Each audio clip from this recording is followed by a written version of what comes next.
guess what? Now you have lost more than you initially invested only because you let your emotions take control of the situation. Hi, my beautiful subscribers. Welcome back. I am Nayoka Kelly Campbell, founder and CEO of Kelly Fiscal LLC. If you are new to my channel, welcome. If you haven't subscribed as yet, here are a few tips. Go ahead and click that subscribe button down below. But make sure that you like this video because it helps YouTube in recommending my videos to other subscribers. But just one more extra step. Click that notification bell and make sure that you click the button that says all. Doing so allows you to become one of the first to be notified instantly whenever we upload new financial videos. So as a new investor or trader in the stock or forex market, there are certain things that you want to refrain from doing. Tip number 1, don't go into trading as an emotional trader. Your emotions can make you lose more than you intend on losing. Take your emotions out of it when it comes to trading.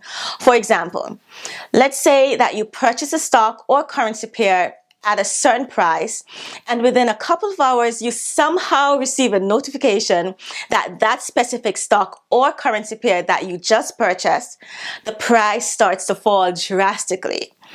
Now, in your mind, you're saying to yourself, oh, hell no, I can't be losing all this money. You then log into your account and you sell your stock or currency pair for a lower price than you initially bought it for.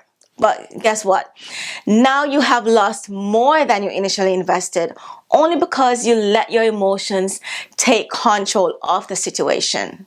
Tip number 2, don't be a novice trader. And by that I mean, don't just purchase a stock just because everyone is doing it, or just because the media gave you just one valid piece of information towards that stock, not taking into consideration other factors that might affect the stock market. People, this is where market research comes into play. Learning and knowing what economic and market factors affect certain stocks and currency pairs. Learning how to actually plot charts and use the required chart tools and resources to see how past events on the chart will affect future events and how likely it is for that stock to turn in your favor. Tip number 3. If you're planning to trade to build wealth, remember that you're in this trade for the long run. It doesn't mean that you invest today and then withdraw your returns or dividends within a month or 2.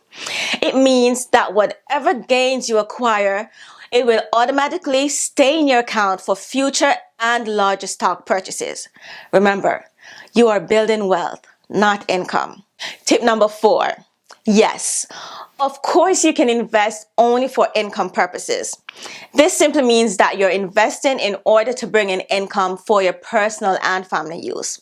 So whatever you invest, once you receive your dividend or returns on that investment, you basically withdraw the funds because that's your daily, weekly, or monthly income. You know, it's basically just like working a full-time job or a 9-to-5. Now, I'm not an investment broker or a licensed financial advisor, and these are just my own opinions and views. So please make sure that you do your own research and do what's best for you and your family. But I do hope this was valuable information that you can take advantage of and learn from. So before you leave, please remember to hit that like button. Doing so helps YouTube to recommend my video to more people. And please share. Remember, subscribe to my channel and hit the notification bell if you want to become one of the first subscribers to be notified when we release new financial videos. Join me next time for more financial tips and secrets right at your fingertips. Don't waste it, share it. Thank you guys for watching.